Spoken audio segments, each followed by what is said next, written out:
Greetings, everyone. Welcome to part 4 of the DVD update. This time we dive headfirst back into the Filmation library as released by BCI Eclipse and take a look at some live-action Saturday morning sci-fi.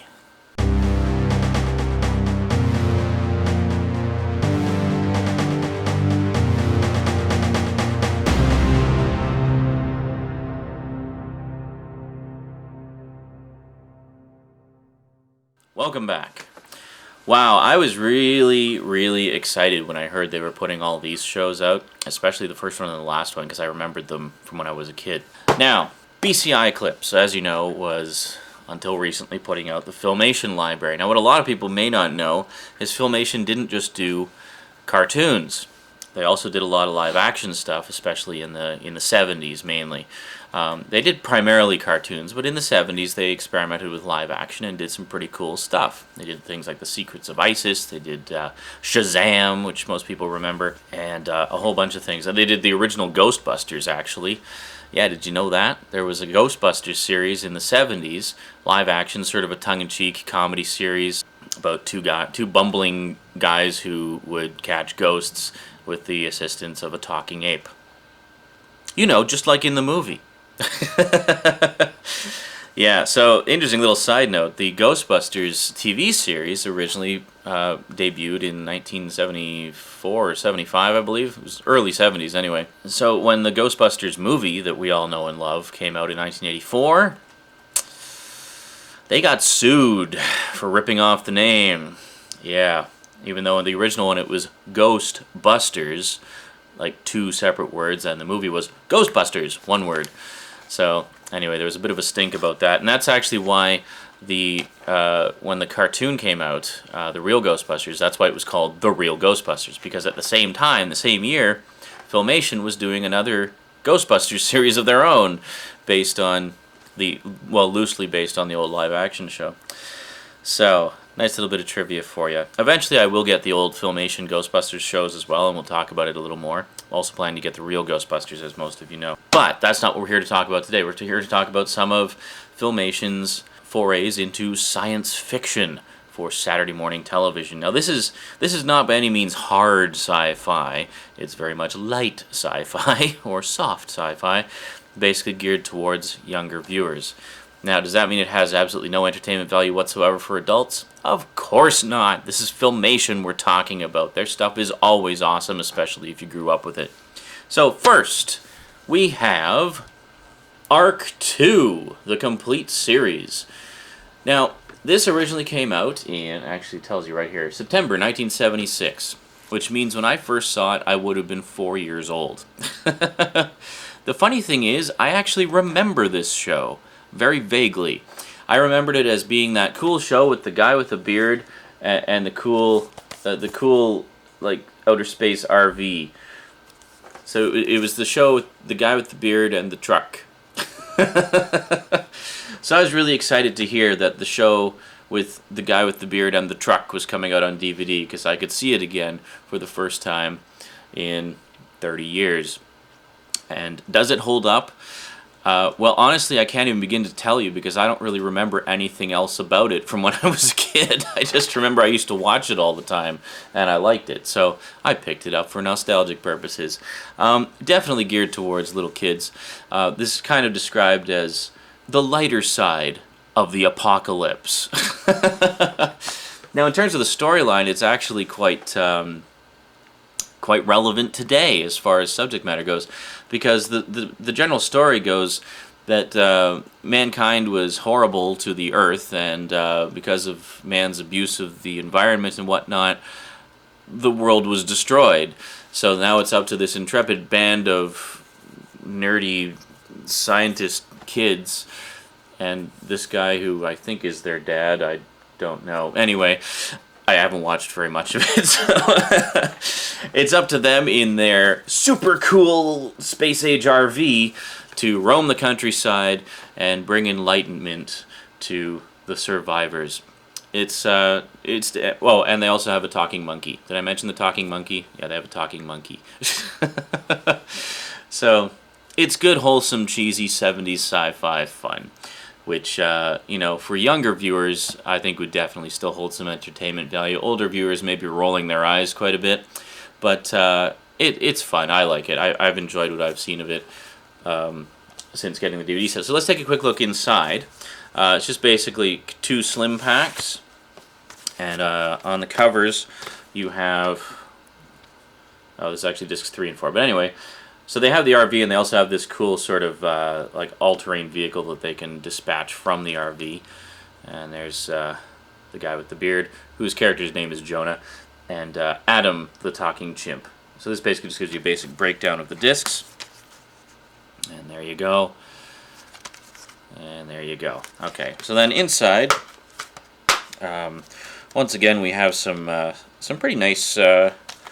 I like how they did like very much 70s style artwork and design on this. Now, if we pop the discs out, I'll just show you here the artwork underneath. I actually have a photo. This is the interior of the RV, so you can see there's all kinds of cool equipment on there and stuff like that. The monkey plays chess too. Plays a pretty mean game of chess. He kicks the little boy's ass all the time. It's great.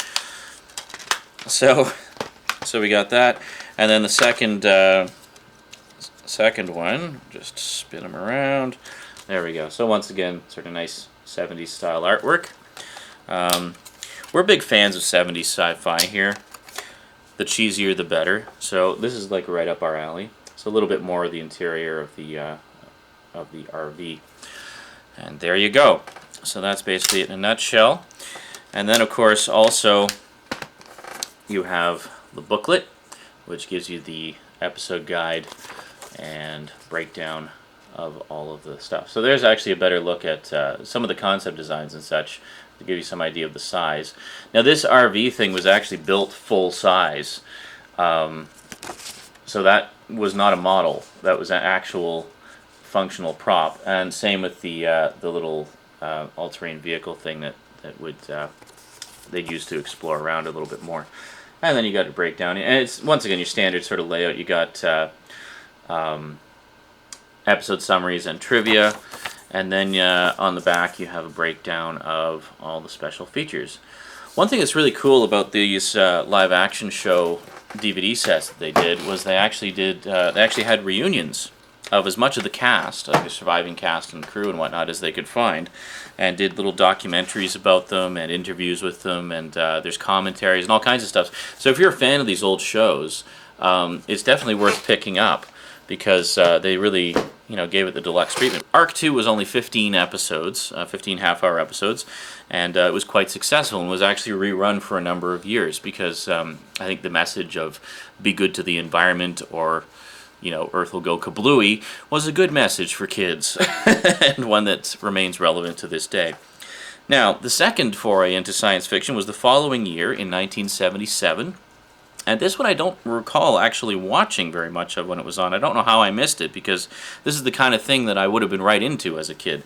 But anyway, I'm of course talking about Space Academy, which is basically about, well, a space academy teaching young people how to survive and work in space and deal with various things. It's kind of like Star Trek for kids, basically. It's very, very Star Trek-like in a lot of ways. And this was also quite successful and fondly remembered when it was on.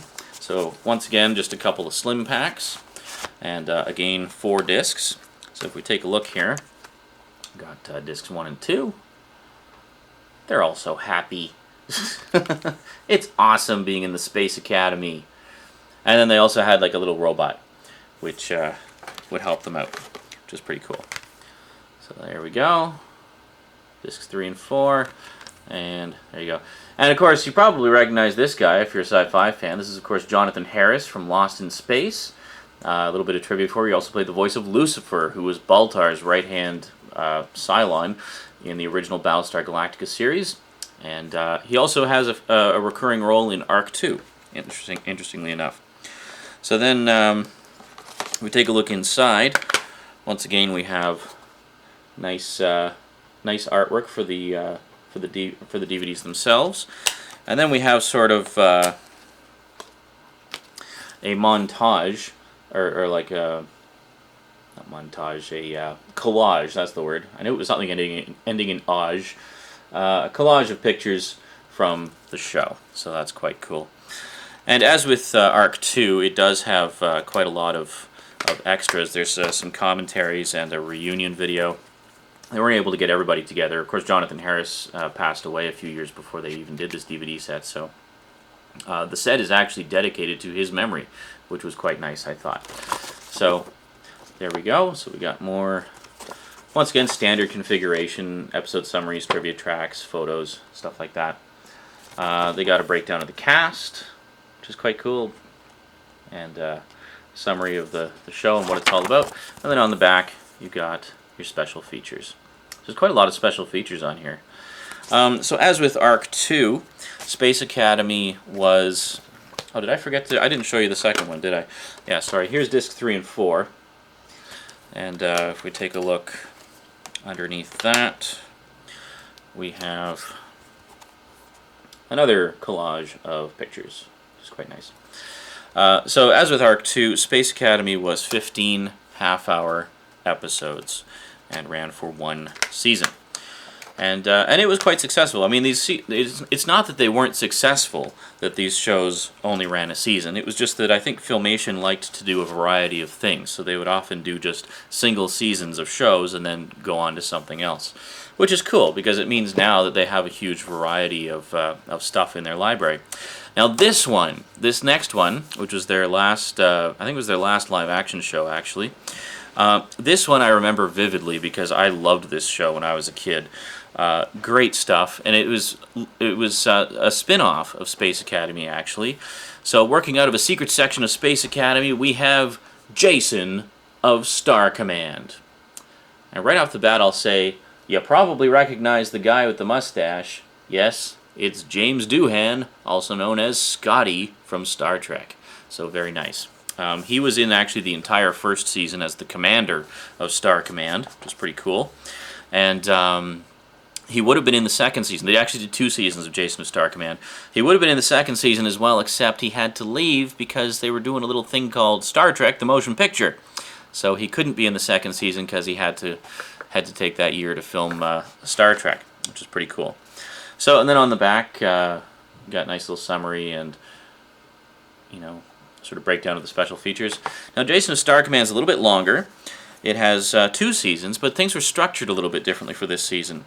Now, this was originally shown as, I think it was part of the, was it the Kid? No, it wasn't the Kid Super Power Hour.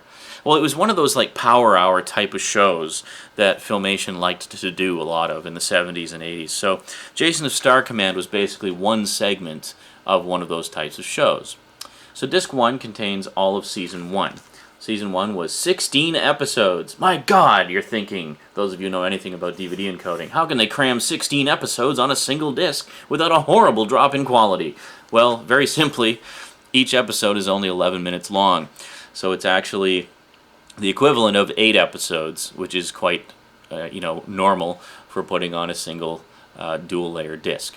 So the thing that was cool about it, though, is that it was actually a serialized storyline. You know, I'm a big fan of serialized storylines.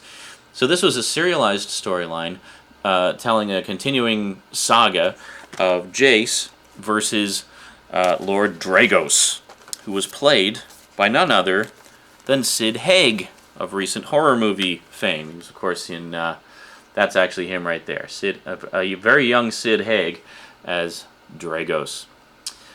So the first season was incredibly successful, so much so that Jason of Star Command was actually spun off into its own series, like a full half-hour format series. But for the second season, rather than serializing the entire season's storyline, they did 3 story arcs of 4 parts each. So it was sort of like mini-serials. It's kind of followed the structure of Doctor Who, actually. So they did 12 episodes in the second season, so 3 4-part stories, which is pretty cool. So, taking a look inside here, yeah, I absolutely loved this, because this came out in 1978 and 79, which would have been the year of stuff like Battlestar Galactica, and it was the year after Star Wars. Space Academy actually debuted around the same time that Star Wars was in theaters, so Sci-Fi was a big thing. I don't know if they knew Star Wars was coming or what, or if it was just a happy coincidence, but I think that the success of Star Wars helped greatly with the success of Space Academy and Jason of Star Command. So then taking a look at the discs 3 and 4. Oh, there's a whole bunch of pictures of Dragos there. So there you go, Sid Haig in all his evil glory. Very cool. He's great as the villain too, actually. I think he did a terrific job. And there's a shot of one of the spaceships there. Very cool. Taken off. So, yeah, so I don't know what more I can say really. Basically, we were watching a bunch of this last night actually, and Annetta pointed out, he says, I feel like we're watching Flash Gordon, because it's very much got that kind of old school serial to it, except with updated, late 70s special effects. And some of the model work and stuff is actually quite good, especially if you're a fan of old school outer space movies like we are, and love the pre-CG days, and they actually used models and such. So looking in here, you got, once again, your standard configuration of episode summaries and trivia. Of course, being 28 episodes, there's lots of trivia on this one. It's very cool. And then, much like the Space Academy set, you have sort of a breakdown of the series and the cast. And then finally on the back, you've got a list of special features. And they mention Ark II, Space Academy. There's actually the original Ghostbusters. I'll give you a look here. There we go. That's the original Ghostbusters right there. Before the ones we know. And then The Secrets of Isis was coming soon on DVD at the time, so they didn't actually have the cover yet. Let's just adjust the focus there again. There we go. Yeah, so Secrets of Isis and Ghostbusters are two that I'll definitely be picking up at some point, which will basically nicely complete my live-action, my Filmation live-action stuff. Now, these are obviously meant to be displayed on the shelf together because they have spines which go pretty uniformly together in terms of design. So that's quite nice. So there you go. So Ark II, Space Academy, and Jason of Star Command. Some classic Saturday morning sci-fi from Filmation, one of their few forays into live action. Now, an interesting side note for Filmation fans also is a lot of actors who were in the cartoons actually play roles in the live action shows. So if you ever wondered what some of the voice actors looked like, check out the live action shows. For example, I was just watching an episode of Space Academy yesterday. The guest starred George DiCenzo, or DiCenzo, however the heck you pronounce it. Anyway, George DiCenzo was the voice of John Blackstar. And he played sort of like the lead villain in that episode, and it was great. I was like, oh my god. Every time he said anything, I was like, I couldn't help but picture Blackstar. So he didn't look anything like I thought he would. But anyway, I thought he'd look like a live-action version of Blackstar. Half-naked guy running around in a loincloth riding a cool dragon. But apparently not. He's actually this balding guy with a beard. Who would have thunk it? So that's about it for those. I don't know what more I can say, so I'm going to wrap it up. So that's the live-action, most of the live-action collection from Filmation. I'll let you know when I get the Secrets of Isis and the original Ghostbusters, and we'll talk about those as well. So that's it for part 4 of the DVD updates. Actually, that's it for the DVD updates. Next up, I got a few new video games. That's probably going to be a short one because I haven't actually played any of them yet, but I'll show you what I got anyway. Wow, longest update yet. Okay, see you later, folks. Thanks for watching, and until next time, sayonara.